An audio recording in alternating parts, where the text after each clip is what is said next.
raise money for the theater. It's awesome. It's awesome. If you're ever in Indiana, visit it. It's called the Art Craft. Anyway, they ran Indiana Jones and the Last Crusade, and of course we all went in costume because you do that at the Art Craft. We just do that. So we did this on very short notice. Now the guy on the left is a huge fan of the movie. We don't actually know the two people on the left, there's nothing there. The guy on the left has authentic licensed replicas of every piece that's ever been made of the movie. That's the official jacket, the official hat, the official bag, the official everything. Everything he has. It's really clean and pristine, and it looks really nice, and he looks like he could like go to a business meeting like that. But that's because he's not actually rolling around in the dirt like Indiana Jones. The kid next to him is wearing an authentic World War II Nazi uniform that they like. That's an antique Nazi uniform that they bought and cut down for the kid to wear to the movie. That's kind of amazing, actually. And I'm wearing a World War II infantry shirt that belonged to my uncle, a pair of brown slacks that doesn't resemble anything Harrison Ford ever wore in any of the movies, a 1980s purse with a different strap clipped on it, held on with safety pins, a fedora, a paperboard fedora that my grandmother got free at some fundraiser that I just peeled the sticker off that had the name of the event on. Mark's wearing an old beat-up jacket and a horse rein off one of our bridles tied to his belt instead of a bullwhip, because at the time we didn't have bullwhip. And my old beat-up fedora and a bunch of, like, these are things out of our closet that don't even look like Indiana Jones costumes. But Indiana Jones is so iconic that every person who saw us in a fedora kept coming up and saying, "Thank you for coming in costume. I'm so glad to see all of you Indiana Jones people dressed up." I'm like, I don't look a thing like Indiana Jones, but thanks anyway. I have a fedora. So if you have a character who is so well known or so iconic or so recognizable, it doesn't matter if you get all the details right because people will know. Especially if you have the one detail right, like the hat for Indiana Jones, or the scarf, or the fourth Doctor, or the, whatever it is, whatever is iconic for your character. So we're going to look at some case studies very quickly because we only have an hour and we're halfway through our time. This is Shaoran from Tsubasa Reservoir Chronicle. Fairly simple costume, has a lot of details, has those weird shirt tabs and buttons and goggles and gloves and all kinds of stuff, but it's not a really super complicated costume. So a friend of ours wanted to go to the con. We were all dressing as Tsubasa. She said the day before, I want to go as Shaoran. So fortunately, I already had a wig that kind of worked, and we used an old sleeveless shirt and a pair of khakis that we tucked into the boots. We safety pinned on the little tabs that we made very quickly, and that brown thing around her neck is actually a bed sheet that we cut up in the bathroom of the convention. But She was purchased at Goodwill en route to the con. We did not use a hotel bed sheet. Do not do that. That's wrong. It's stealing. It's bad. Don't be the reason we can't have nice things. But everybody knew who she was. She's clearly recognizable. She actually looks like the character, and you didn't have to do a lot of work on that to put the pieces together. If you know the character, you can instantly recognize what she is. And the goggles are craft foam circles I cut out the night before. Maria, you've already seen Maria. Fairly simple costume design. This all came from Plato's Closet, pretty much. We spray painted the purse. It's an ugly purse. That white stripe on the purse is actually masking tape. It's still there. This costume we wore 11 years ago. It's still there. 12 years ago now. Yeah. That was 2002. Oh, you're right. Math is hard. I have people to do that for me. Yeah. Speed Racer. They didn't have the budget to have complicated costumes in this show. So we put together some Speed Racer costumes for the movie premiere, and then we wore them to a con later. Racer X was the most complicated because I actually had to use a white unitard and some electrical tape. That's what the M is. It's electrical tape, but it looks really cool in photos. Just don't get too close to it in real life.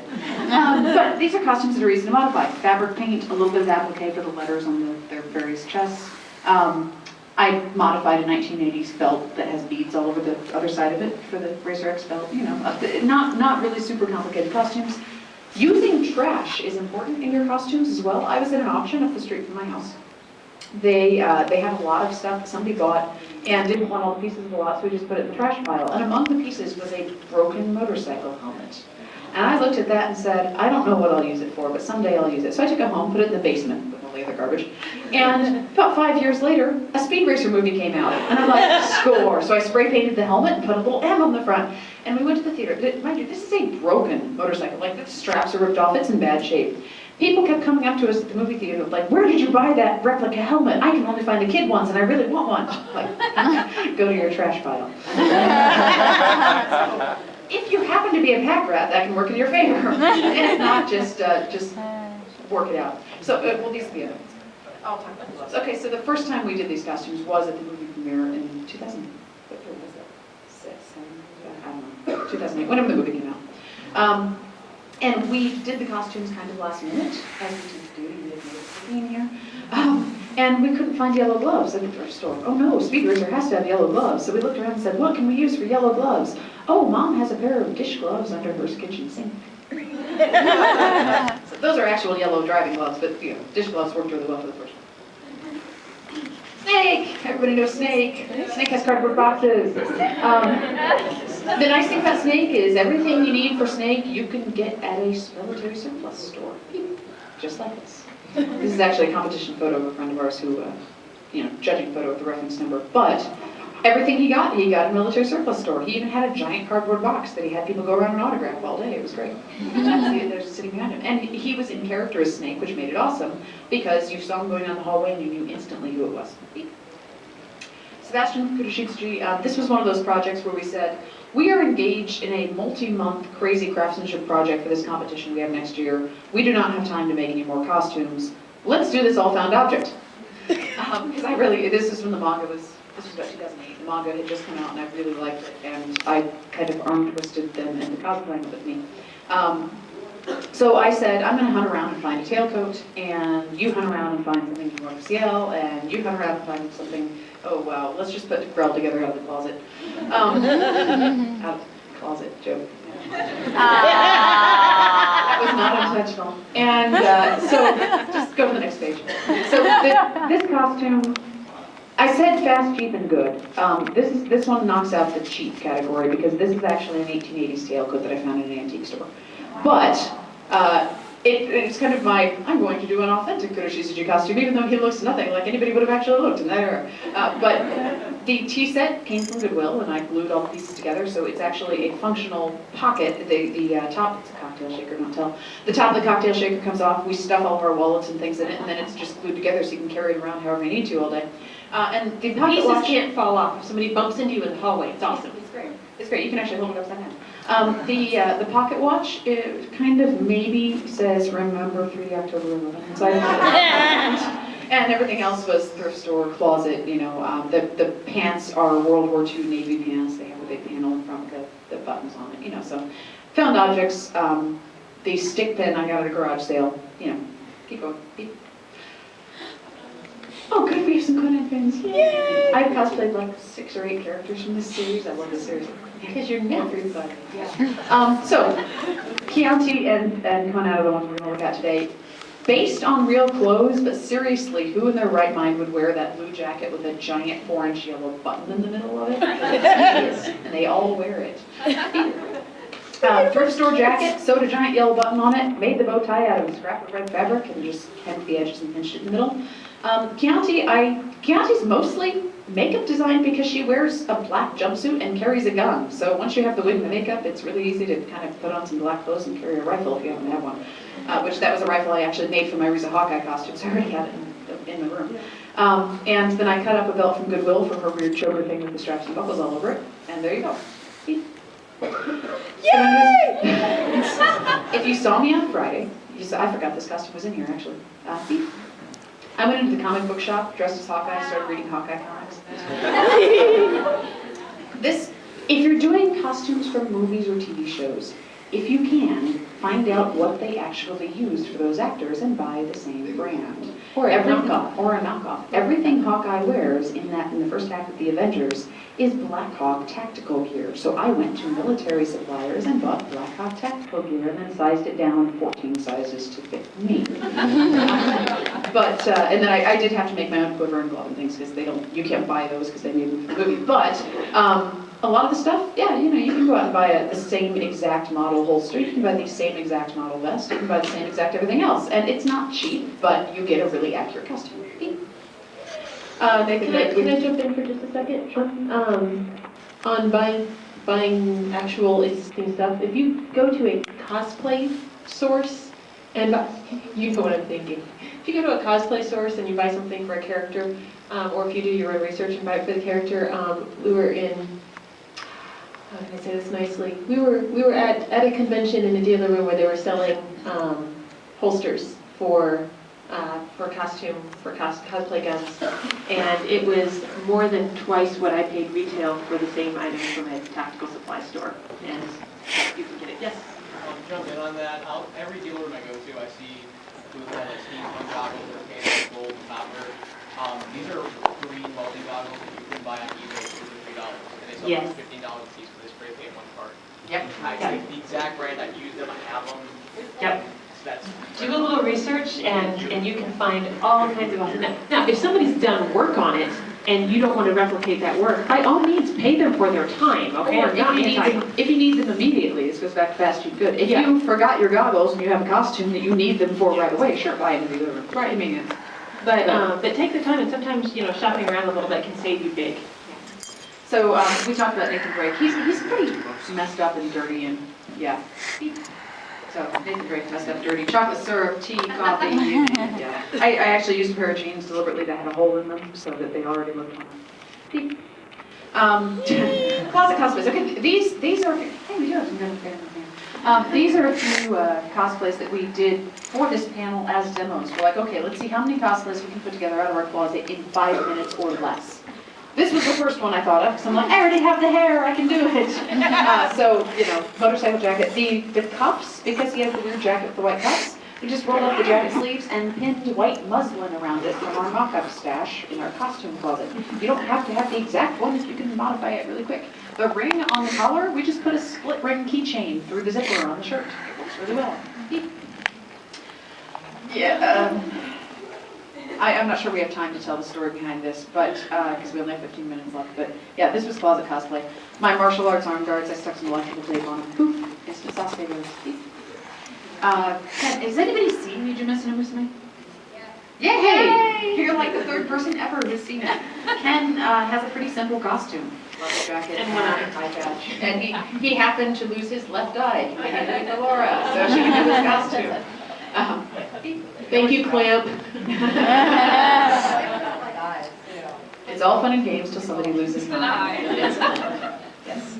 So those are simple costumes that you pretty much just put together out of things you have and don't have to do a lot of modification on.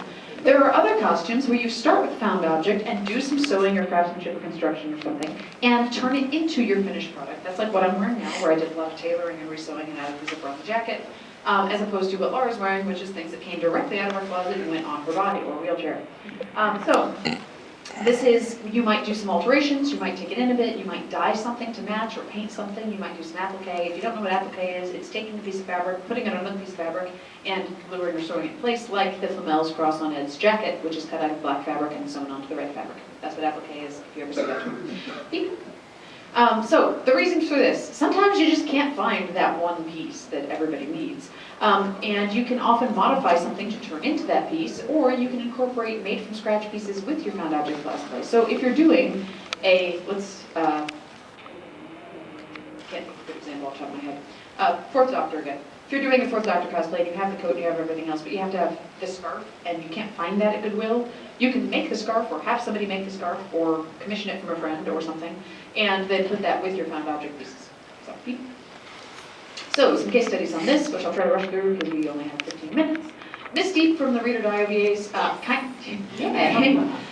not a real easy costume to find because she has a bodysuit that's split down the front and held on with a buckle. Not physically possible, sorry. You need some support, yeah. But she's got some other weird things like the don't get button happy. She's got the crossed belts with the giant buckles and the weird half jacket with the buckles across the epaulets and the giant cuffs on the gloves and everything else. There's some very salient details. So my college roommate, this was back when they were age, my college roommate put together this costume that you can't really see really clearly, but it was actually pretty accurate. She did it out of stretch pants and a tank top that she put together in the middle and just didn't put the split down the front, mostly for modesty reasons because she didn't want to be creeped on at the con. But just cutting up a jacket and checking out the gloves and other things. All of those are simple modifications she did for her store clothing and sewed on some buckles and made a holster for the boots and the like. And I think she actually covered the bracelets and boot cuffs in aluminum foil and maybe aluminum tape. So she smoothed it out really nicely, but we're talking cheap, easy costumes. Or Yume from Bleach. Simple found object costumes, but finding the skirt with the giant flower or the shirt with the petals that are not the Adidas logo or anything else, those can be a little hard. So thrift store clothing with a giant flower appliqued onto the skirt, spray painted the chain silver, putting stripes down the pants, putting the petals on the shirt. All of these are fairly simple things. You don't have to make the t-shirt from scratch, you just design the t-shirt to look like it. Gankutsuo, we've done a couple of sets of Gankutsuo costumes. This was way back when we didn't know how to sew, didn't have a sewing machine, and were using hot glue, duct tape, and safety pins to make our costumes. Because we were classy. Because we were classy. Yeah, when we say, oh, we didn't start with experience, we're self-taught, we mean we didn't start with experience, and I used to hot glue things onto my body and safety pin them together. Yeah, don't do that, by the way, it's a bad idea. I learned that on this costume. So we wanted to, we're crazy. So we didn't know how to sew, and we said, we really want to cosplay these costumes because we're going to find that at Goodwill. As it turned out, we did. Because you can do a lot of things with pieces you find on eBay or Goodwill. I cut up an old prom dress and did a lot of layering over it with iridescent fabric and glued a lot of sparkly stuff on it for the heyday dress, and I dyed my hair green. My hair's 3 feet long. I dyed it green. I went to work for the next 2 weeks with green hair. I don't recommend this method. Use wigs, people. The costume on the left was an eBay tuxedo that we did a lot of applique on for the flames, and we added the cuffs. And the gold sparkly trim all over that cuff fabric is actually adhesive Christmas gift trim that we found. We're like, sweet, it looks like I'm good, so I'll put it on. Yeah, we still have some of that. The costume on the right is a thrift store jacket with a truckload of fabric paint. Because seriously, flip back to the previous picture. You're not going to find those patterns anywhere. So she did a pretty good job replicating it, just by painting the jacket with fabric paint and painting the gloves with fabric paint. Then she found some hideous, god-awful patterned pants. Wow, yeah. So anyway, they were pretty decent. For being found object costumes, they were pretty darn accurate and not that much work for somebody who didn't know how to sew. The only sewing in the entire costume that took like actual sewing was we did make the cloak, which cloaks aren't that hard if you're a novice. We figured that out. We used totally the wrong fabric, and it took us 23 hours to figure it out. But, you know, I mean 23 hours of actual sewing. Yeah. Because we were pathetic. Stretch knit is not what you used to make a cloak. Did you know that? We did that. And we also did a little got better. We did get better. Thank God. We got better. We did a little tiny bit of sewing, like to attach the ribbon on Hayday's dress, but the rest of it was all glue and safety pins and tape and things like that. The costumes didn't last forever. They weren't the most durable, but they looked good while they were there. Okay. Lady from Devil May Cry 3. Costume is all based more or less on real clothes, except for her skirt made out of ammo packs. What the heck? So you know, you can find a thrift store shirt. I cut up a thrift store shirt and made like little embroidered lacy bits on the shirt and stuck everything together and cut it that way. And I got a pair of boots that were close enough, and I got, instead of the crossbow holster, I had a knife, a dagger sheath that strapped onto my leg and stuff. But man, those ammo packs. And I didn't mention, this was the week of the con, and Laura said, I think for the con this weekend, I'll make myself a Trish costume. And I'm like, I'm still sewing my competition costume, but I'll make a lady to go with your Trish. Oh wait, I don't have time to go to the fabric store that's closed. What have I got in the trash can? Oh look, a bunch of scraps of green fabric that we cut out our other costumes of. I think I'll quilt them together into a giant piece of fabric and make a skirt. And I did. So I hot glued and duct taped a bunch of pencil boxes into the fabric. And so it's like the most pockets you've never had in a costume. It's just pencil box after pencil box after pencil box. You can store stuff in this, great, except myself on this bit. The big pouch in front. And for being a found object cosplay made in a night and a half out of trash that I pulled out of the trash can and painted the plaid on because I didn't have any plaid fabric, it worked pretty well. So, Kaito Kid. Yay, I'm fan! I'm kind of a Kaito nerd, they will tell you this. Kind of. Totally white suit. In fact, Laura, stand up. I was going to say that, but yeah. Okay, yeah. I went to Goodwill, found a white jacket, found a white pants, modified them, made a cape to go with them with weird little ruffles, and put snaps all over the jacket. Turn around. Snaps all over the jacket to attach the cape to, which you may notice there are snaps all over Rufus's jacket right now. That's because when we went through the closet, we're like, let's find a white suit for Rufus. Oh, Kaito's got a white suit. Just leave off the top hat. Yeah, we do recycle everything. So this is the costume. The only piece out of this that was really challenging was the hat. I made the hat the first time and it was kind of a disaster. So I called up my good friend who makes hats and said, how would you like to make a hat for me in 2 days? I'll pay you. And so she made this beautiful, beautiful top hat that I've been wearing for years now. But it's not that complicated a costume. If you can manage the hat, it's a really easy costume. And I have all sorts of peripherals. I have like a little gun I got at the dollar store that shoots balls out of it that I modified into a card gun. And I've got little doves that I can perch on my shoulders. It's all sorts of fun. It's got the best props ever. I made the monocle out of a CoverGirl makeup compact that I popped the center out of. It works really well. So, anyway, this, 10, 12 years ago, everybody was in these costumes. Everybody. Found object pants, found object shirt. Mary, this is Mary, if anybody knows her. She made the vest because purple vests with lapels aren't really common for some reason. There's a good reason for that. The only one I know who's ever found one was a guy who found an old dark blue bellhop vest, and he was able to modify it because it had lapels. But yeah. On the right, jodhpurs. You cannot buy jodhpurs anymore. Jodhpurs anymore look like riding breeches. They are smooth and tight and fit to your legs. They don't have the big poofy side panels anymore, unless you get really lucky at an antique store, and they don't come in black. So Duo's jodhpurs had to be made from scratch. Everything else, it's like a Walmart turtleneck with a t-shirt over it. It's modified. Beep. Yay! Witch Hunter Robin. This was actually my second costume ever, which I made with a Motel sewing kit in my dorm room because I didn't know how to sew, and I didn't have a sewing machine, and I didn't have actual needle and thread, but I had a Motel sewing kit. And I also owned a long sleeve gray dress, so I stuck some lace on the collar. And we went to Walmart, found a $1 clearance fabric, and made the little apron out of some ribbon and some clearance fabric. The pendant is a polished rock out of a flower pot that I wrapped twist ties around and painted with gold nail polish. And it looks really good. People kept asking me if I make replicas. I'm like, it's a rock. But again, use what you have. I was a poor college student when I did this. I didn't have the $80 they were charging for the replica pendants at that time.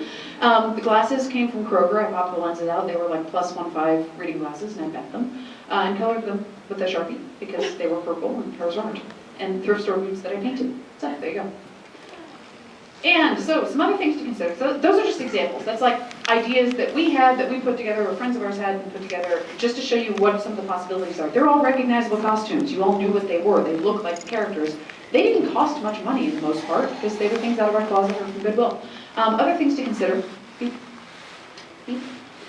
So if you are making modifications to your costume piece, you are tailoring it, there are some things to consider.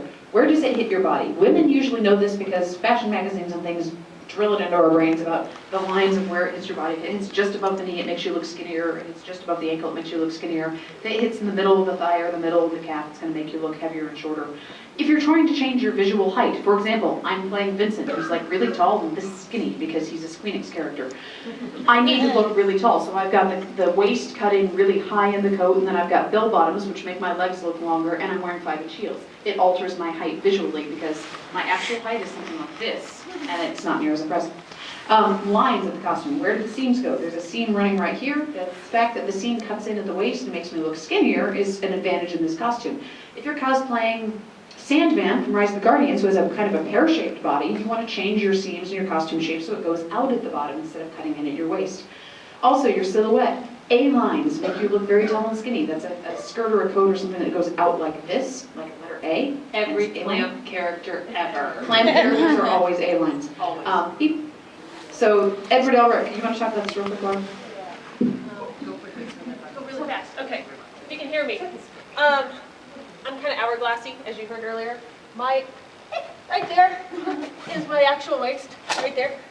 Don't knock over the screen. So the jacket cuts out and hits high, and then the chunky brown belt fills in, so I look shorter and stockier. Thank you.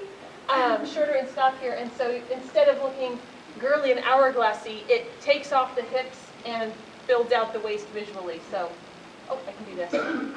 So there's probably my waist right there, that curve. And you can see it just disappears, so I look a lot less girly and a lot more chunky short guy. She's also wearing really oversized, bulked out boots, Yeah, which make her legs huge, look shorter. which make me look tall. And the red coat is also cut to be extra wide. We based our costumes on the action figures, not on the anime. So the coat is literally like 12 feet wide. It was so big. awesome. The coat was so heavily interfaced. I mean, you can tell it's like massive. And I could shrug out of my off my shoulders and walk away, and it would stand there. But what that meant was, like for these kinds of things, yeah, anything I needed to get shorter, we can hide it behind the coat. What's going on here? These giant boots again make me look shorter and stockier rather than long and lean. So you can cheat a lot. Okay, A-line on the right, that's an A-line. So makes Hazel look super tall and super thin because Every he's a clamp man character ever. Okay, so really fast, I'm gonna rush through this. If you want to play a particular character, we talked earlier, if you really identify with the character, you must play that particular character. First of all, look at the primary costume for the character, and you find or make it. Beep. If not, do you have multiple costume designs, such as beep, beep, beep,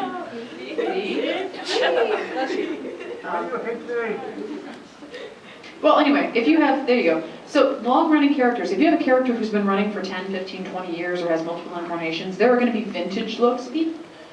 So everybody get a mental image of Catwoman. What does Catwoman wear? Okay? Beep. Which one is it? All of them. I know Halle Berry doesn't count, but you know. So, yeah, you've got, on the left, you've got the classic 1940s Catwoman with the skirt and the V-neck and the cape, and then you've got the 1960s sexy catsuit Catwoman. The modern one has goggles. I mean, all of these are Catwoman. If you really love the character, pick whichever costume you can make. Yeah. Comic book versus TV versus film. You know, Green Hornet, these are all valid versions of the Green Hornet.